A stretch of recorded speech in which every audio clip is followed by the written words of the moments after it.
Сайн байцгаана уу? Хүний эрх подкастын ээлж дугаарын зочноор Монгол Улсын их сургуулийн хууль зүйн сургуулийн нийтийн эрх зүйн техникийн дэд профессор Залбаатай хууль эрх зүйн шинтгэлийн асуудлаар ярилцахаар өнөөдөр уулзалж байна. Сайн байна уу? Сайн байна уу? Та бүхэнд энэ өдрийн мэндийг хүргье. За, бидний урилгыг хүлээн авч подкаст оролцохоор хүрэлцээрс маш их баярлалаа. Та бүхнийг бас урилгын уулж шинэ оны өмнө чухал сэдвээр ярилцлага өргөнүүлэхээр өрсөнд талархал илэрхийлье. Өнөөдрийн бидний сэдэв бол хууль эрх зүйн шинтгэлийн асуудал. Яг одоо цаг үед бас маш ихээр яригдж байгаа асуудал байгаа. За, үеийн парламент хууль эрх зүйн шинтгэл хийнэ. Хуулиудыг зас сайлжруулнаа, ажилуулдаг болно гэл ярьдаг, зорддог. Яг энэ дагууч гэсэн энэ парламент маань бас ажиллаж байгаа шиг байна тий. Хүний эрхийн багц хуулиуд гэдэг одоо яг эд яригадаад эхнээсээ бас ер нь бол батлагдах шат руу баг яваад орчих шиг боллоо. Та хуульч хүн, багш хүний хувьд яг ер нь бол үеийн парламентын ажиллаж байгаа зарчим өөрөө цогц байж чадж гэнэ үгүй юу? Хууль болгоныг парламент болгон өөртөө оролдоо тий зас сайжруулж байгаа нэртэйгээр сэглээд байх нь бас зөв юм уу гүм үү? Эсвэл яг одоо нэг багц хуулиуд гэдэг нэрийн дор яг оруулж ирж байгаа оновчтой бас зөв шийдэл болж гэнэ гэдэг хоёр өнцгөөс нэг хараад тайлбарлаад өгөх боломжтой. За, ер нь энэ хууль эрх зүйн шинтгэлийн асуудал бол үе үед явагдаж байгаа хэвээр асуудал юм байна. Ягаад тэгэхээр нөгөө нийгмийн харилцаа хөгжиж шít тийм ээ. Өшөж шинэ харилцаанууд бий болж байна. Одоо жишээлбэл орчин үед бол энэ коронавигийн дараа цахим одоо орчин бол бидний амьдралд хүчтэй орж ирлээ шүү дээ. Тэгэхээр үүнтэй холбоотойгоор бол эрх зүй хөгжихөөс өөр аргагүй. Тэгээд энэтэй холбоотойгоор бас шинтгэлийн асуудал бол үе угаасаа явж явах хэрэгтэй. Гэхдээ шинэ парламент одоо сонгогдох болгондоо шинтгэлийн асуудлыг хийн, шинэ хуулиуд өргөн барина гээд дээр нь өмнө нь гарсан хуулиудаа дахид засаж залруулах ийм зүйл явах юм бол нөгөө хуулийн тогтвортой байдал, хуулийн үйлчлэлийн тогтвортой байдлууд бас алдагдана. Дээр нь яг уу шинтгэл дээр нь хуучин хуулиудаа засч хяндлах, шинэ хуулиуд гаргах энэ асуудлын хамгийн гол асуудал бол цогц байдлаар шинжлэх ухааны үндэстэй тэгээд судалгаа шинжилгээтэй гол нь хандах хэрэгтэй. Тэгэхгүй нөгөө судалгаа шинжилгээгүй хандсны улмаас бид нар одоо дахин хууль нэмэлт өөрчлөлт оруулах одоо жишээлбэл эрүүгийн хууль бол 2015 онд батлагдсанаас хойш 29 удаа нэмэлт өөрчлөлт орсон байх жишээтэй. Тэгэхээр аливаа ингээд нөгөө судалгаа шинжилгээ байхгүй нэг ажлыг дахиж эхнээс нь урдаас нь хийх, үргэлжлүүлэх бус ингэж яваад байгаа нь бол бидний нөгөө дахин тий ялангуяа дараагийн парламент гарч ирээд дахиад ингээд тэр хуулийг засч хяндлах ийм нөхцөл байдлыг бий болгох асуудал бол үндсэндээ үүсгэж байна. Тэгэхээр ер нь бол ингэж болохгүй юм бол нөгөө доктортой ер нь хууль зүйн шинжилгээ ухаан аливаа хуулийн үйлчлэл чинь доктортой байх хэрэгтэй шүү дээ тийм ээ.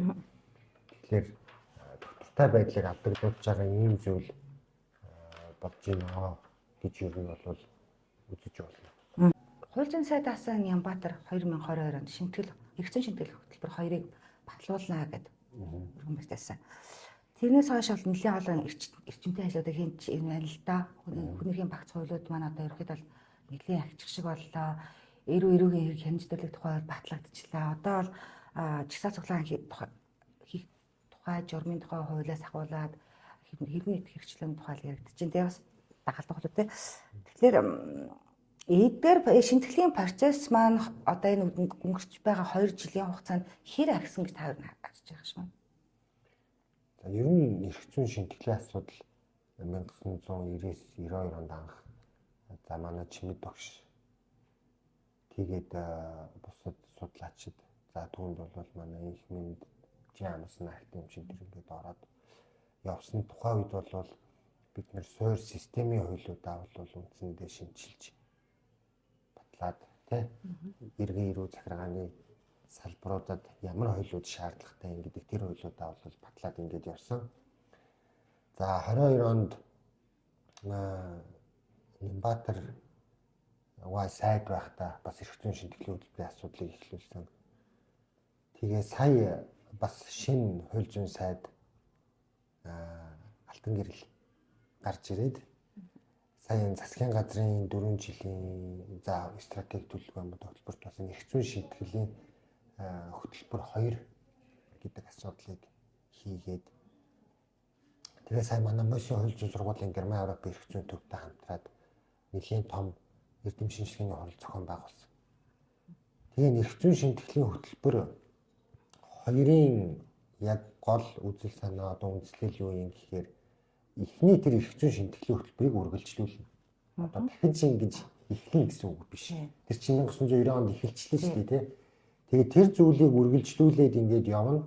Тэгвэл энэ эрх зүйн шийтгэлийн хөтөлбөр 2-ын гол цөм үзэл баримтлал нь юу байх юм бэ гэхээр одоо бидний 930 гаруй хууль хийцэн байна. 3000 гаруй хэм хэмжээний актууд байна. Эдгээр бол яг үндсэндээ зөв үйлчилж чадж гин үү? Хоорондоо давхардал хийгэл зөрчилгүй байна уу? Цаашаа бид нар яах ёстой юм? Биднэрт дахиад хууль хэрэгтэй юу? Эсвэл энэ 930 гаруй хууль маань бидний харилцааг зохицуулахад хангалттай байна уугүй юу гэсэн ийм одоо үзэл баримтлал. Өөрөөр хэлбэл тэр эрх зүйн шийтгэлийн хөтөлбөрийг цааш нь үргэлжлүүлнэ, боловсруулна, төвлөршүүлнэ гэсэн үг юм. 2022 оноос хойш бол мэдээж хэрэг тодорхой хуулиуд ялангуяа эрүүгийн процессын хуулиудад бол мэдээж хэрэг нэмэлт өөрчлөлт ороод явж байна. Энэ бол энэ эрх зүйн шийтгэлийн хөтөлбөртэй харилцан шүтэлцээтэй л мэдээж хэрэг ажлууд явж л байгаа л да. Өөрөөр хэлбэл тухайн хуулийг засаж залруулах, сайжруулах, илүү наривчлах ийм асуудлууд бол явагдсаар байна. Цаашид ч гэсэн ер нь бол одоо хууль зүйн яам энэ дээр нэгэн анхаарал хандуулж ажиллаж байна. Тэр 930 хуультай ер нь бол шинжлэх ухааны үндэстэй хандаж хоорондын зөрчилдөөн хийдэл дийг арилгана. Тэгээд цаашаа яах уу гэдгийг онцлно гэдэг бол энэ бол судлаачийн хувьд бол зүйтэй зүйл болсон баг гэж бодож байна. Зөв. Том малгайгаар нь харах юм бол хуулийн хамгийн том зорилго ерөөсөө л хүний эрхийг хамгаалах байгаа шүү, тийм. Тэгтэл одоо манай Монголд та төрөлөө 930 гэдэг чинь бараг 1000 орчим хууль байна. 4000 орчим 3000 гаруй хэм хэмжээний акт байна. Ингээд тооцохлоор энэ 1000 орчим хуулийн бараг яг хичнээн өдөр тутмын амьдрал яг одоо хэрэглэгдэж байна вэ гэдгээс илүүтэйгээр хэрэгжиж байгаа яг мөрдөж байгаа нь хэр олон бэ? Энэ 3000 орчим хэм хэмжээний актын бараг 6-700 орчим гэсүдэ. Тэ чинь бас хүний эрхтэй бас өөрөөсөө ясан байна. Зөрчилтэй байна, давхардалтай байна, хийдэлтэй байна. Хит бас нөгөө нийтлэг өргөн агуулгаар нь авч үзсэн байна. Зарим бүртгэдэггүй байх гэдэг зүйл яригдаад байгаа шүү дээ. Тэгэхээр энэ өөрөө иргэн хүний зүгээс харахад үнэхээр хуулийг хүний эрхийг батлах гэж хамгаалах гэж миний эрхийг хамгаалах гэж батал тийм үгүй мүү гэдэг эргэлзээг иргэдэд төрүүлдэг суурь шалтгаан болчиход байгаа байхгүй юу? Та нөгөө саналэгдэх үү? Ер нь альва хууль дүрм журмын гаргаж байгаа учир шалтгаан юу юм гэхлээр нийгмийн харилцааг зохицуулах. Тэгээд үндсэн цаазыг нь бол мэдээж хүнд одоо айтай таатай нөхцөл бүрдүүлэх. За бүр өргөөрөөр нь ярих юм бол хүний эрхийг хангах шүү дээ. Одоо ямар нэгэн ийм объектив бит зүйлд одоо зориулаад хийцэн хууль дүрм журм байгаа л хэл. Одоо жишээлбэл хуванцар савны стандарт ямар байх ёстой юм жижиг том байна, доторх орцсон юм байна, тийм байна. Тэгээ эн чинь цаашаа явж тэр хуванцар савнд зориулаад хийцэн юм биш нөгөө хүний эрүүл мэндийг л ярьж байгаа шүү дээ. Одоо өнөөдөр утаал гэдэг бид нэр эрүүл аюулгүй орчинд амьдрах хэрэгтэй. Энэ ч бас хүний эрхийн асуудал шүү дээ. Бүр яг нарийн ярих юм бол юу юм гэхлээр бид утаагүй орчинд амьдрах хэрэгтэй тийм ээ. Агаарын бохирдол байхгүй хэрэгтэй. Гэтэл энэ төр чинь явж ер нь хүн дээр тулахгүй юм гэж байхгүй шүү дээ тийм ээ. Өнөөдөр тэгэхээр би энэтэй бол санал нэгдэн. Гэхдээ яг энэ 333 хэм хэмжээний акт 930 гаруй хууль за тэр хэм хэмжээний актын дотор бол хүний эрхтэй холбоотой зохицуулсан юмнууд юм. Өөрөөр хэлбэл хуулийн түвшинд зохицуулах ёстой юмыг хэм хэмжээний актуудаар зохицуулсан байгаа юмнууд бол байгаа. Тэднэр бол хууль болох ёстой. Нэг хоёрт яг энэ тодорхой хэрэгжихгүй байгаа асуудал бол бид нөгөө харилцаагаа олж чадахгүй байна. Одоо энэ нөгөө хуулийн хэрэгцээ шаардлагын тандан судалгаа хийх аргачлал гэж байгаа шүү дээ. Тэр аргачлалын дагуу бид нэр тэр хууль дүрм журм үнэхээр Монгол хүний амьдралд, одоо нийгмийн амьдралд, Монгол ахуй орчинд хэрэгтэй юу гэдгийг бид нэр шинжлэх ухааны түвшинд аюул сан тогтоох хэрэгтэй. Тэгхгүйгээр зүгээр одоо гадаадын өндөр хөгжилтэй орнуудад эсвэл эдийн засгийн хүчин чадалтай орнуудад бол ийм хууль байдгийм байна гэж үндсэндээ одоо даган дураах харьцуулах бус манад яг ямар хууль одоо хэрэгтэй байгаад байгаа биднэрт ямар асуудал тулгамдж байгаа гэдгээ нэгт одоо энэ криминологи социологийн аргуудаар аягүй сайн судлаад гаргах хэрэгтэй шүү дээ.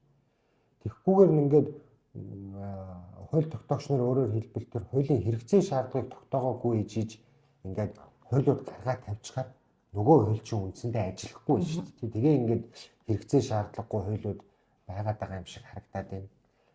Нөгөө талаасаа тэр хуулиудыг бол одоо сахин мөрдүүлэх сурчлах асуудлууд айгүй чухал байх хэрэгтэй тий. Одоо манайх ингээл нэг хууль гаргаад улсын их хурлын гишүүн 4 жилийн дараа ажиллаа тайлгнахдаа бол би ийм хуулийн төсөл өргөн мэдүүлээд батлуулсан гэж энэ зөв. Өөрөөр хэлбэл үндсэн ажлын даалгавар нь шүү дээ тий.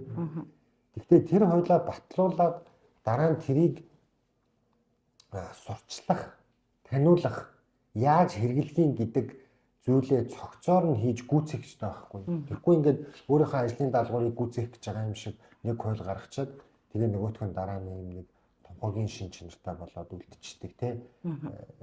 Баг байгаа үгүй ч мэддэхгүй байдаг хэсэг ч мэддэхгүй. Ийм болчдөг зүйл бол манад бас ер нь за одоо нийтлэг байна гэж хэлээ тийм ээ. Тийм. Тантай яг санал нэгдэж байна. Эрүүгийн хэрэг хямжтарлах тухай хууль 1/16-нд төлөө батлагдсан тийм ээ. Дагаж мөрдөх нь 8 сарын 1 байсан байх.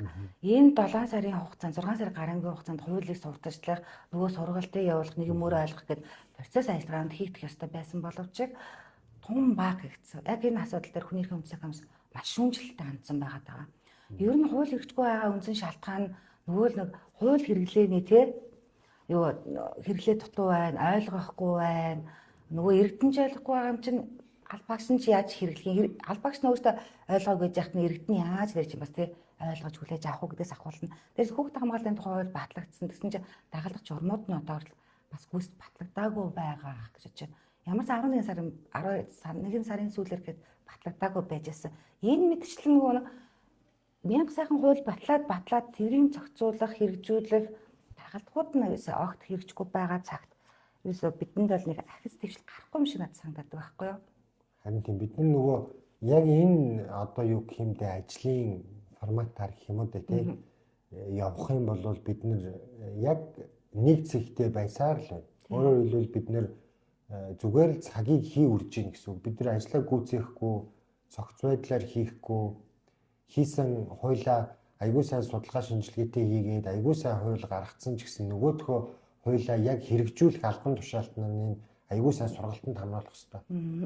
Өөрөөр хэлбэл нөгөө тэр хуулийг тэр хэм хэмжээ буюу тэр хууль дотор яагаад энэ зохицуулалт орсон бэ гэдэг тэр ажлын хэсгийн санааг хүн болгон ойлгохгүй шүү дээ, мэдэхгүй шүү дээ. Тэгэхээр тэрийг сурчлаад энийг яг бид нэг мөр ингэж ойлгох ёстой юм шүү гэдэг сурчлагааг хууль батлагдсанаас хойш одоо доод тал нь одоо 6 сар ч юм уу за ингээд зогсолтгүй тасралтгүйгээр холбогдох байгууллагууд нь ингээд хийгээд явах ёстой.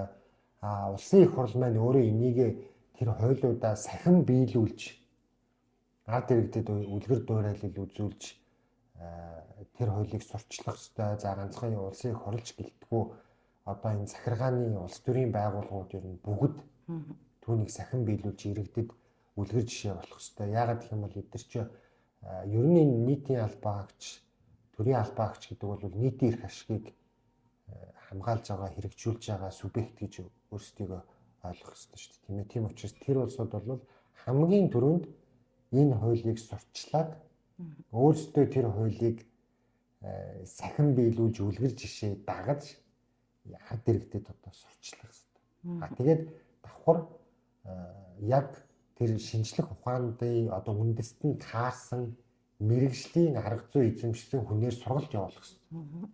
Тэр чинь зүгээр энгийн очиод ингээд заачдаг зүйл бас биш шүү дээ.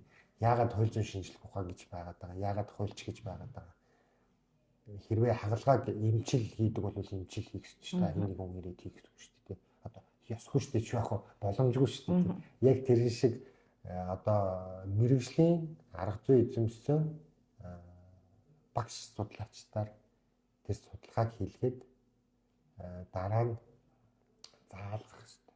Яг нь ер нь нэг зүйлийг хэлэхэд бол энэ зарим нэг хөгжингүй оронд бол яг тэр улс төрчид маань парламентын гишүүд маань зүгээр санаагаа хэлдэг ийм хуультай болмоор байна гэдэг.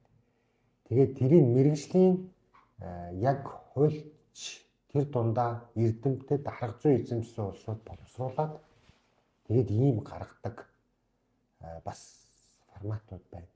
Энэ бол бас их чухал, энийг бид нар анзаарч харах хэрэгтэй байна. Та түрүүн асуулт хариултанда тухайн хуулийг батлахдаа цогцоор нь авч үзэж батлах хэрэгтэй, хэрэгжүүлэх хэрэгтэй гэж хэллээ шүү дээ. Тэгэхээр одоо манай хууль тогтоогчдын авч хэрэгжүүлж байгаа энэ процессын арга хэмжээнд нь өөрөө хүчээр тутагталтай байна гэсэн үг.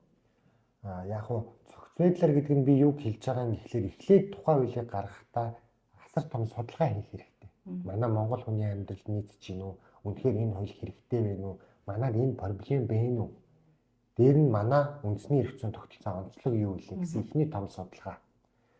Дараа нь энэ хуулиа хийхдээ мэрэгжлийн эрдэмтэд хуульчдаар яг хууль зүйн дагуу хийлгэх. Өөрөөр хэлбэл гадны орны нөгөө хуулийг жишг болгоод харьцуулсан судалгаан дээр харагч түүнийг орчуулахгүйгээр одоо яг Монгол ахуйд хаарсан гэх юм уу да дээр нь яг хууль ямар бичигдэх ёстой гэдэг тэрний дагуу хийгдэх. Дараа нь үргэлжлээд түрүүний хоёлын ярьсан шиг нөгөө ингээд сурчлах тийм ээ тэр хуулийг гарсны дараа сурчлах яаж хэрэглэх юм. Тэр хуулийг яаж хэрэглэх юм гэдэг арга зүйг дахиад тэр хуулийг хэрэглэх албан тушаалтанд зааж өгөх. Дээр нь энэ хууль чинь буцаад нөгөө бусад гаргаж байгаа шинэ хууль маань бусад дүрм журм хуультайгаа нийцж гин үгүй юу гэдгийг тестлэх ийм одоо тестийн хугацаа биднэрт байх хэрэгтэй. Энэ бол асар одоо нэг хуулийг гаргахад бид нарт адаглаад нэг жилийн ч юм уу ийм том өргөн ирээний далаацтай том ажил явах хэрэгтэй байхгүй. Гэтэл өнөөдөр манайд ингээд яг хууль бүтээх ажил явж гин. Тэгээд түрүүний хоёлын хэлсэн шиг гараад ирэнгуудаа сурчлах ажил тутмаг байна. Дээр нь хууль зүйн шинжилгээ ухааны дагуу бичигдэх асуудал бол манай хуульд асар дутмаг юм. Тийм учраас нэмэлт өөрчлөлтүүд араас нь их орж байна. Дээр нь мэдээж хэрэг тэр хуулийн хэрэгцээ шаардлага юм байна тийм ээ. Бид нэр өргөн хэмжээний судалгаа хийгээд яг арга зүйн дагуу биччих юм бол араас нь тэгж дахиж нэмэлт өөрчлөлтүүд байн хийх хэрэгцээ шаардлага нь төдий юм байна. Гэтэ хууль тогтоогчдын хэлж байгаа асуудал гэдэг чинь тухайн хууль бол яг цаг үеэ нийгмийн хөгжлөд хагаж өөрчлөх ёстой.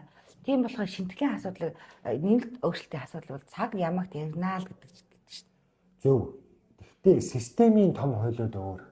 Үндсэн хууль, эрүү, иргэн, захиргаа. Жишээлбэл одоо энэ Германы эрүүгийн хууль 1831 оны хууль үү. Иргэн нь. Тэнд батлагдаад 1831 оных шүү дээ. Тэгээд ингээд нэмэлт өөрчлөлтөнд орохдоо яг хөө бидний нийгмийн амьдрал ингээд асар хурдан өөрчлөгдөж байгаа боловч шиг өнөө маргаашийн дотор өөрчлөгдөж байгаа юм бол байхгүй шүү дээ. Дээр нь бидний энэ системийн хуулиудыг тэгж амархан ер нь оролдож болохгүй. Яагаад гэх юм бол системийн гэдэг нь юу гэж байгаа гэхээр энгийн үгээр тайлбарлах юм бол Монгол улсын хүн болгонд хамаатай гэсэн үг шүү дээ. Одоо нөгөө хэвлэл мэдээллийн эрхчлөөний тухай хууль явж чинь зөв. Сэтгүүлчдэд хамаатай юм хамаатай зөв.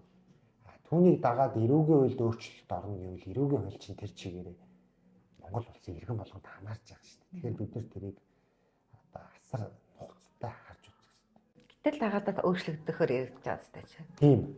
Тэгтээ дагаад оруулцдаг сэтгүүлчдийн асуудлыг шийддэг тэгсэн чи эргээд нөгөө 3 сая гаруй иргэдийнхээгаа тоглолцсон байх үү.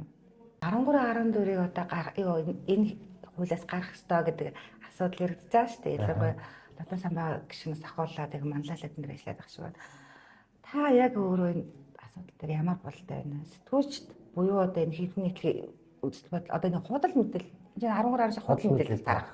Худал мэдээлэл тараах тухай энэ заалт нь өөрөө эрүүл байх ёстой юм байхгүй юм? Иргэн дээр байх ёстой юм уу? Эсвэл одоо сэтгүүлчдэд хамааралтай гэж үзэх юм бол ёс зүйн кодороо явуучих ёстой юм уу? Эрүүл байх ёстой. Юу нь эрүүл байх ёстой вэ гэхлээр ялангуяа тэр нэг үндэсний аюулгүй байдалд хамаарж байгаа одоо жишээлбэл зэвсэг дүүмэндийг дээх эсвэл терроризм за эсвэл төр нийгмийн зүтгэлтний амьбид халдах гэдэг энэ том худал мэдээллүүд тарах ялангуяа өмнө үүсгэх юм асуудлууд гарна. Хар тамхи, терроризм, үе олноор устгах, эсвэл хооронд нь талцуулах, үндэс угсаагаар нь тийм ээ хооронд нь талцуулах ийм худал мэдээлэл бол эрүүгийн хуулиар хамгаалагдахаас өөр арга байхгүй. Дээр нь яг сэтгүүлч хүн гэдгээр нь ер нь бол эрүүгийн хуульд хуульчлаагүй энэ бол хэмжигэл байж болно нийтлэг. Тэгэхээр яг дан ганц сэтгүүлчд рүү ингээд хандсан юм бол байхгүй. Зүгээр боловсруулалт шаардлагатай гэвэл шаардлагатай зүгээр тэр худал мэдээлэл тарахдаа одоо ямар төвшний худал мэдээлэл тараасан гэдгийг бид нар үйлчдэг өгнө гэсэн. Бидний урилгыг хүлээн авч дээрсэн танд маш их баярлалаа. За та бүхэн бас төлөвлөлтөд орж оролцож чухал сэдвүүд ярилцах боломж санаарай хэлэх баярлалаа. Ингээд өнөөдрийн подкастаараа Монгол Улсын их сургуулийн хууль зүйн сургуулийн нийтийн эрх зүйн техникийн дэд профессор залбуутай ярилцлаа. Маш баярлалаа.